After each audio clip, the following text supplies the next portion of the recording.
大家好，我是邱平，我现在在湖北这边呢，是靠近神农架景区。说到神农架，大家一定会想到野人，因为在这一块呀，有很多关于野人的传说。在上个世纪乃至更早，这里呢，据说是有很多人碰到过野人。那么今天我们来的呢，也是跟野人有关。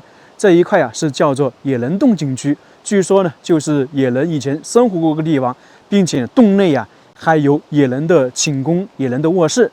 在进景区之前呢，我们就在路边看到一些野人的雕塑。你只要是来到了差不多神农架景区的范围，到处都能看到一些野人的题材、野人的内容啊。这里呢，应该算是野人狩猎回家，他们劳累了一天就回家去了。这全是野人的雕塑啊！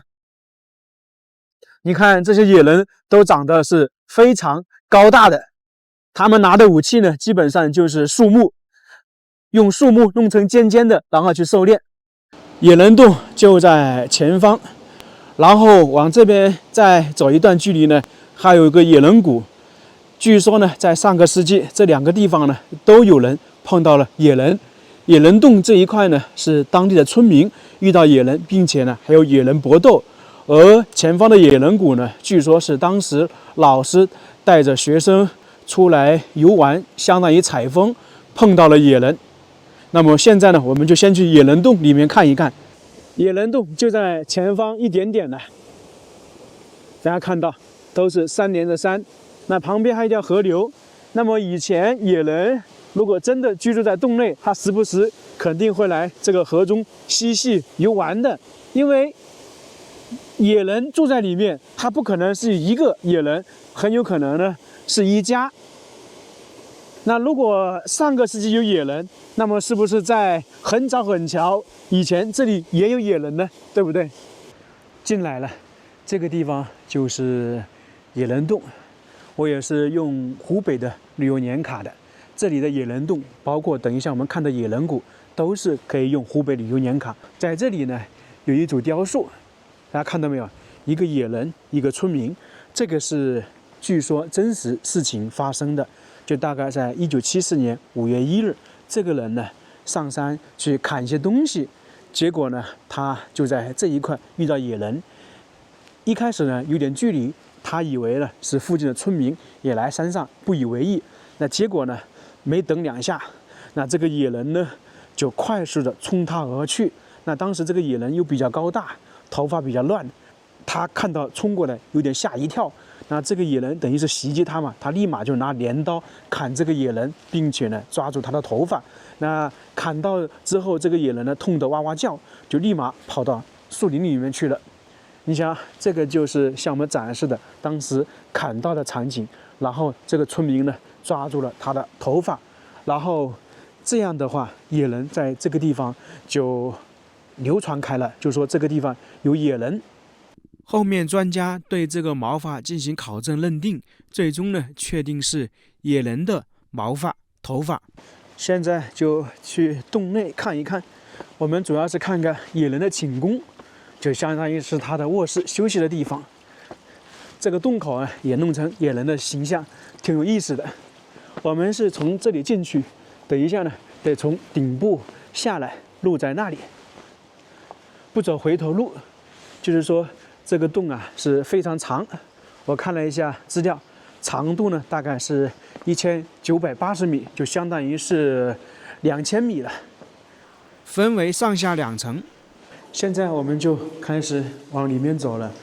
这一块大家看起来是没有多高，那实际整个这个野人洞里面最高的地方达到150米。我们就一步一步往里面走了。有灯光还是好，没有灯光绝对是不敢走的。它这个里面呢是洞连洞，河连河，因为有地下暗河、地下水嘛。包括等一下我们还能看到野人沐浴的地方，然后呢山连山，洞中有山。如果真的是野人居住的地方，他真的很会选择。你看这里又有野人的雕塑，那么他们可能是在弄东西吃。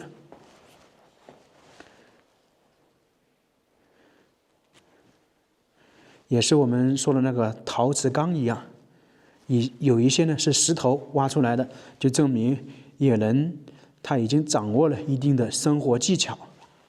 就是不知道这个地方如果真的是有野人，是什么时候？2000米，我估计得在这个里面走一段时间。那这个地方算是来到了这个野人洞里面第一个比较有代表性的。我们站的这个地方呢，叫做雷鼓町，很好理解呢，就是击鼓欢迎的意思。你像之前我们去看一些大院，进入大门之后不远呢，就有一个客厅或者一个院落，那是用来迎宾欢迎的。那么这里同样是这个作用。相传呢，是野人们擂鼓迎宾的地方。厅内呢，大小石鼓遍布，鼓音呢回响阵阵，像是野人对外来宾客的热烈欢迎。这些都是钟乳石啊，成千上万年才能形成的。这还好有灯光，如果说没有灯光，或者是很暗的灯光若隐若现的话，看到这些绝对是会害怕的。继续往前走，在这里呢，能够听到河流的声音，就证明它这边的水流是非常大的。其实我们也说过，只要是天然的洞穴或者比较大的洞穴，它里面的河流啊，就地下水一定是比较大的。过来之后，立马就豁然开朗。那这个地方呢，叫做野人寝宫。整个这一块呢，相传呢是野人王接待宾客的地方，就是在这一块呀。大家看一下，是不是非常漂亮，五颜六色啊？然后呢，在旁边就是野人休息的地方，就真正的野人寝宫嘛，就是这一块。大家仔细看看，这两边是不是有点像我们说的那个窗帘放下来一样？那么这里呢，一放下来就变成了野人的卧室了。他在这边招待宾客，然后招待完之后，就把宾客送到其他地方去休息，然后他就在这一块。然后远处呢，那个相当于就是他的尸床，他躺在上面休息。其他一些相当于是宫灯，五颜六色，把这个一放下来，真的是很像是一个房间呢，像是一个床。大家觉得形不形象？确实是有一点的。我们靠这边方向看，感觉呢野人就是躺在那里。你看那个竖起来的，是不是像那个灯的形状？这些跟这个我们说的帘子是融为一体的，因为单独帘子肯定是太干燥了，太单调了。然后上面呢有一些我们说的那个装饰，确实是很形象啊。怪不得这个地方被说成是野人寝宫。然后住在这里的肯定是野人王啊！你想刚刚在路上看到的野人，就是肯定是野人王管辖的子民了。在寝宫下面还有一条河流，这是不是我们所讲究的风水一样的？前面靠河，后面靠山，这里面确实是非常精美啊！在这个顶部有一个大的洞穴，看这个石头感觉像掉下来一样，真的是有点紧张啊！又变成一个矮小的通道了，从而说这里面的高度是不平的，有些地方高，有些地方低。这个水流声非常大呀，像这些水啊，如果稍微弄高一点，都可以发电的。到处都能看到钟乳石，这些可以近距离的看到。你看是怎么形成的？就是这样，日复一日，年复一年，它们从上面流下来。大自然就是这么神奇呀！另外，我们经常说原始森林，那是木头的，大家有没有见过这些钟乳石的原始森林呢？那这一块就是这一块的钟乳石，是野人洞里面生长最集中、最年轻的一部分。这些钟乳石仿佛就像笋啊破土而出的样子，一些呢从下面生长起来，另外一些呢从顶部往下生长。你看，我们可以看到一些很尖、很尖、很细的，就是慢慢的它就会变粗壮，因为都是从上面渗下来的嘛。所以大自然真的是很不一样。我们可以这样说：你今年在这里看到这些钟乳石，你如果5年之后、10年之后你来看，可能就长得比较大了。我们刚才看了野人的寝宫，在前方呢还有一些关于野人的地方，你像野人沐浴的，然后好像还有野人的脚印。走完这个洞穴，我们再去野人谷，那里呢也是上个世纪发现野人的，离得不远了。这个地方现在是修了一条道路出来，如果没修的话，以前下面全是水的。这里面不冷啊，它温度是差不多18度，恒温的，一年到头都是这样的。又到了一个大的洞穴，这边呢就是野人沐浴的，在这里面呢还有瀑布啊，瀑布在前面。这里呢是叫野浴厅，当然如果真的是的话，肯定是有一定级别的。相传是野人王沐浴的地方，后面呢他在这里遇到一个野人美女，后面的故事肯定大家都知道了。如果真的是沐浴的话，应该就是在这个地方，上面就是瀑布，飞流直下3000尺啊！你看，真的是很像啊。这里还是非常大的，上面还弄了一些花朵，真的像影视剧中演绎的美女在沐浴，还弄了一些水汽，太好玩了。再往前方呢，就有天梯，应该就能看到野人的脚印了。反正走这些地方要小心啊，别碰到头了。哇，这里更不好走，完全要低着头了。如果没有灯光，你在这些地方走，肯定会迷路的。哎呦，很不好走啊。这还好是开发了，没有开发，绝对是不敢走的。天梯就在这里，就是这个地方，大概落差有150米。看看，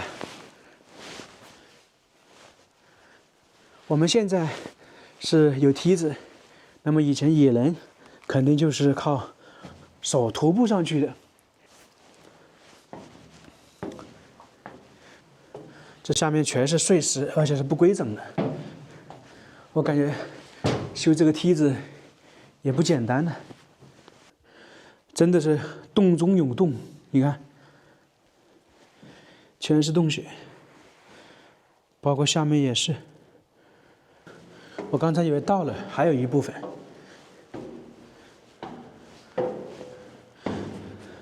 如果没有这个梯子，绝对是走不上来的。哇，刚才我被这个吓一跳。这里确实是非常陡峭，这里真的是完全像是垂直方向下来的，还是很惊险的。终于上来了，在这一块我相当于爬了35层楼，那么下面可能有20层，总共算是爬了50多层楼了。那么这一块地方，相当于就是第2层了。这边空间也是比较大，这里有一个野人脚印，就是在这个里面，确实是很像脚印呐，非常大。那么这么大，如果是脚印，那个野人得有多大呀？多高啊？这个是在95年发现野人洞口的时候就已经存在。1974年发现野人踪迹之后，经过毛发鉴定，将其定义为野人。就我们刚才说的那个人抓到他的毛发，那野人脚印呢，也因此得名。因此，脚印的发现也是野人洞得名的缘由。脚印倒是挺像的，就是刚刚说的，如果这么大，真是野人的脚印，那这个野人得有多大呀？那肯定不是上个世纪的野人了，那估计是不是远古时期的野人呢？大家觉得这个像不像脚印呢？像可能是像，但是是不是野人的脚印，这个就难说了，对不对？反正这样介绍，我们就把它姑且认为是吧。因为这里写了野人的脚印，现在差不多就出去了。最经典的野人寝宫、野人沐浴、野人脚印就看完了啊，这个野人洞也快结束了，终于出来了。哎呀，走了好久，在这个门口呢，也有野人守卫着。现在我们算是来到了山顶了，里面走一段时间还有点热啊。